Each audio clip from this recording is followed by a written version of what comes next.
Asistimos a la recta final de uno de los procesos electorales más polémicos y sui generis de la historia reciente de los Estados Unidos y su relación con nuestra patria, el cual ha generado una gran incertidumbre y recurrente inestabilidad en los mercados financieros en ese país y por su influencia en el mundo y en particular en nuestro México.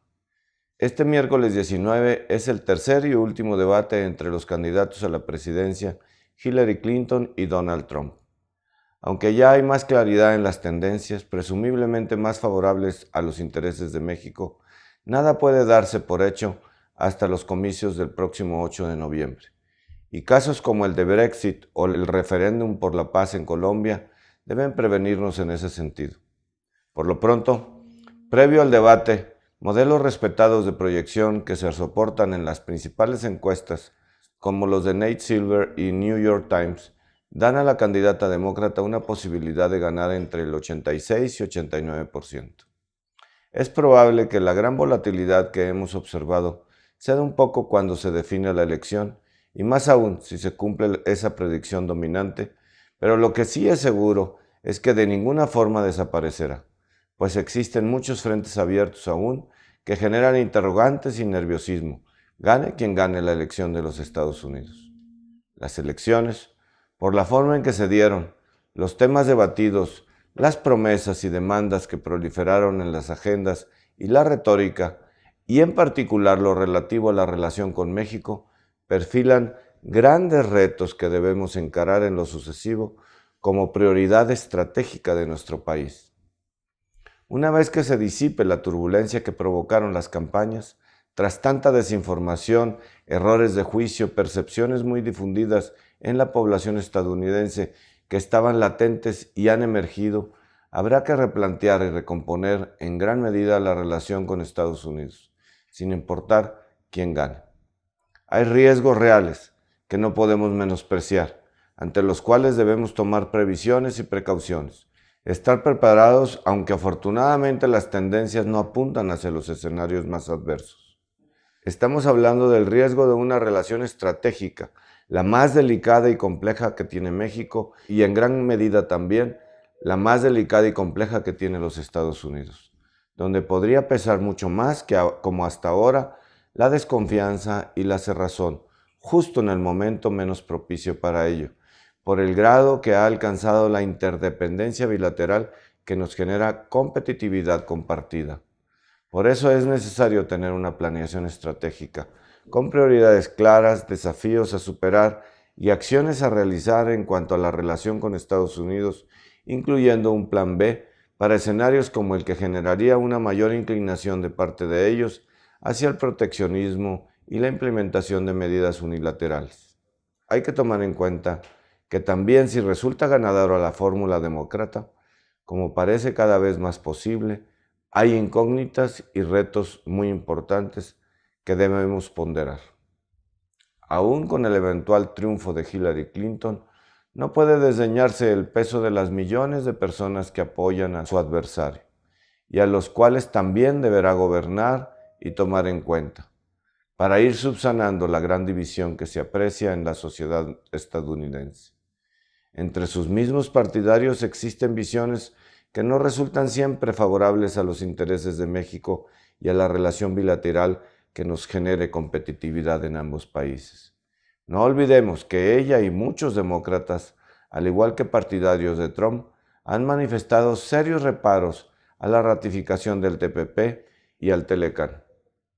En todo caso, México debería de tomar la iniciativa y proponer al próximo gobierno estadounidense una agenda bilateral robusta, visionaria e integral que abra una nueva era en la relación.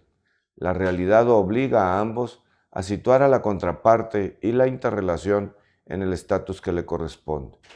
Por la parte de los empresarios, hemos acordado en el US-Mexico CEO Dialogue el próximo 6 y 7 de diciembre que haremos en conjunto empresarios norteamericanos y empresarios mexicanos una carta a la nueva presidencia de los Estados Unidos ponderando la necesidad de continuar en el diálogo buscando las sinergias en políticas públicas para trabajar en conjunto por la competitividad regional hacia el mundo. Ya hemos jugado un rol proactivo en esta línea con el Tratado de Libre Comercio.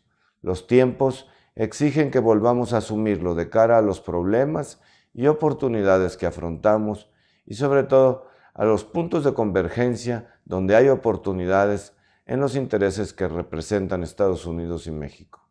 En nuestra visión, la agenda bilateral necesariamente debe considerar 4 prioridades elementales. Por un lado, economía, en segundo término, seguridad, y en tercer término y cuarto término, migrantes y frontera. En materia de seguridad, México está luchando contra la delincuencia, asumiendo costos muy grandes y dolorosos por un problema que tiene causas y efectos binacionales. Se requiere una mayor corresponsabilidad, una mayor coordinación con un compromiso a la altura de ambas partes. Corresponsabilidad para detener el contrabando de armas, para atajar el lavado de dinero con más controles y vigilar la exportación de precursores químicos. En el ámbito de la migración, si bien el flujo de indocumentados mexicanos se ha reducido, persiste el problema de millones de familias que viven en una condición jurídica, económica y social precaria y en muchos casos trágica. México no puede evadir la responsabilidad de velar por los derechos humanos de sus connacionales, donde quiera que se encuentren, al igual que asegurar las mismas garantías a quienes vienen al país o están en tránsito, como los migrantes centroamericanos. Hay que predicar con el ejemplo y promover en Estados Unidos una solución justa, racional y perdurable para nuestros paisanos. En la medida que generemos más empleos en México, sigamos siendo exitosos en nuestros modelos de desarrollo económico con las clústeres y las áreas de desarrollo que hemos tenido en varias partes del país, generaremos los empleos para que las personas se queden en México, incluso las personas que piensan migrar a través de México desde Centroamérica a Estados Unidos podrían encontrar aquí oportunidades para establecerse. Es una obligación moral irrenunciable. La perspectiva de la frontera norte debe ser un elemento central de nuestra proyección de nación. Comprende 81 municipios en los que viven cerca de 17 millones de mexicanos y aportan casi el 24% del PIB nacional. Ahí se decidirá gran parte de nuestro futuro. Urge una política económica, social y de seguridad integral y de mayor alcance, que involucra y compromete a los 6 estados fronterizos, sus municipios y la federación, así como los vecinos del norte, en una relación ganar-ganar, formando comunidades de personas, de negocios, comunidades políticas que interactúan para tomar decisiones en conjunto. En materia económica, el Telecán fue uno de los puntos de inflexión que a 23 años de su entrada en vigor ha triplicado el comercio de los 3 países miembros. Sin embargo, es momento de llevarlo a una nueva fase de desarrollo. La implementación de todas sus cláusulas se completó en el 2008 y el contexto mundial ha cambiado dramáticamente. Es necesario llevar la relación a planos más profundos, de la integración comercial a la integración productiva, contemplando factores como clústeres regionales, infraestructura, telecomunicaciones, integración en energía, regulaciones y prácticas económicas sustentables. Y nos referimos a clústeres regionales en donde interactuemos con un solo objetivo, con una especialidad, ambos países o los 3 países en conjunto para la competitividad global. Se trata de aprovechar a fondo las complementariedades, combinar las ventajas comparativas y reforzar la competitividad conjunta. Estados Unidos necesita dar un impulso decidido a sus exportaciones y México es su mejor aliado en esta tarea. Mientras que las importaciones que se hacen de China se producen con más de 95% de partes no estadounidenses, las que llegan de México integran un 40% de insumos propios norteamericanos.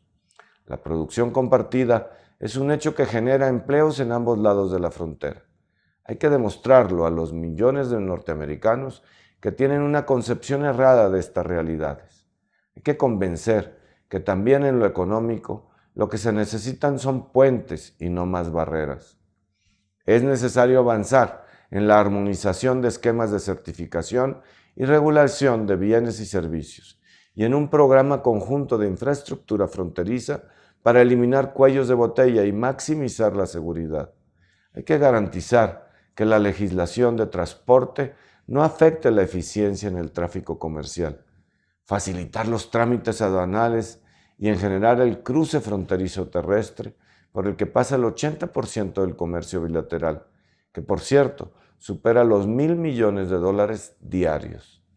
Programas efectivos de viajero o transportista confiable que puedan dar grandes resultados en eficiencia y productividad, y además en la promoción en la convivencia cultural.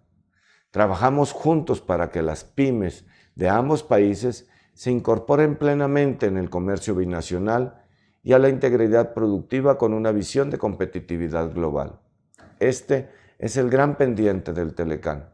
Por todo esto es necesario y de hecho urgente que México consolide una red de cabildeo en los Estados Unidos, tanto a nivel federal como local. Pero el reto no es solo del gobierno federal, sino también de los legisladores, gobernadores, alcaldes y sobre todo de nosotros los empresarios, que debemos asumir un papel mucho más activo para concretar alianzas y coaliciones con nuestras contrapartes y encontrar las oportunidades de sinergias entre las empresas mexicanas, norteamericanas y canadienses. Y así estamos emprendiendo nuestra tarea para estos próximos meses. Coincidimos con los analistas que desde los dos lados de la frontera han señalado que para ninguno de los dos países existe una relación internacional más intensa, diversificada y delicada que la que tenemos entre vecinos. Nuestros destinos están entrelazados. Hoy, más que nunca, a México le conviene que le vaya bien a los Estados Unidos y a los Estados Unidos le conviene que nos vaya bien a los mexicanos.